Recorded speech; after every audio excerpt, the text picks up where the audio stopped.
The rumor was baseless, totally without foundation, and slightly absurd.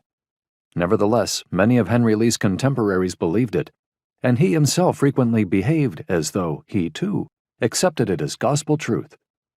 It was said that he came into the world, booted and spurred, his spurs made of the purest hand-hammered silver, twirling his saber over his head and shouting, "Charge the bastards! Ride them down, boys!" Fact is less romantic than fiction.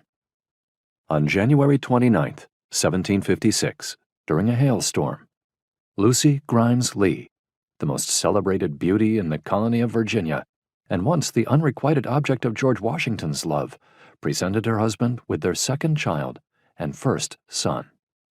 The place was an imposing brick house, Lee, Sylvania, the principal building on an estate of 3,500 acres in Prince William County, a few miles from the little town of Dumfries. The exhausted Mrs. Lee, who had undergone a brief but painful labor, wept when her clergyman, the Reverend William Preston, informed her that the baby would live and was a remarkably healthy specimen. Her 10-month-old daughter, a sickly infant, had died only a few weeks earlier. The child's enigmatic father, Henry Lee, Jr., who had spent his entire life in the shadow of his two energetic brothers and his dashing father, Dragoon Harry, reacted in characteristic fashion. He announced the news to the household staff of 20 or 30 servants, directed that each be given 2 pounds of boiled bacon, and then retired to his library, where he recorded the event in the family Bible while drinking a stiff tankard of mulled rum. Not until the afternoon of the following day did he pay a brief visit to his wife, but he compensated for his tardiness, or so he thought, by presenting her with a half-bolt of linen imported from England that she had admired.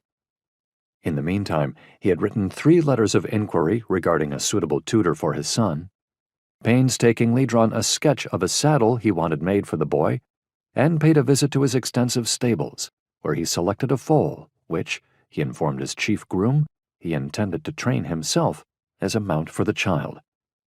Before the day ended, he sent short notes to his brothers, telling them of the birth of Mrs. Lee's son, Henry.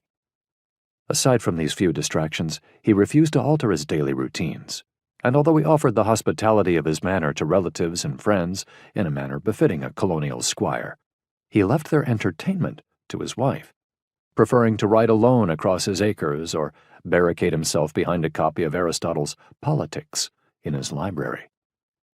Charming ladies and handsomely attired gentlemen came to Lee, Sylvania in a steady, daily stream, of course, as both husband and wife were related to the most distinguished families of Northern Virginia.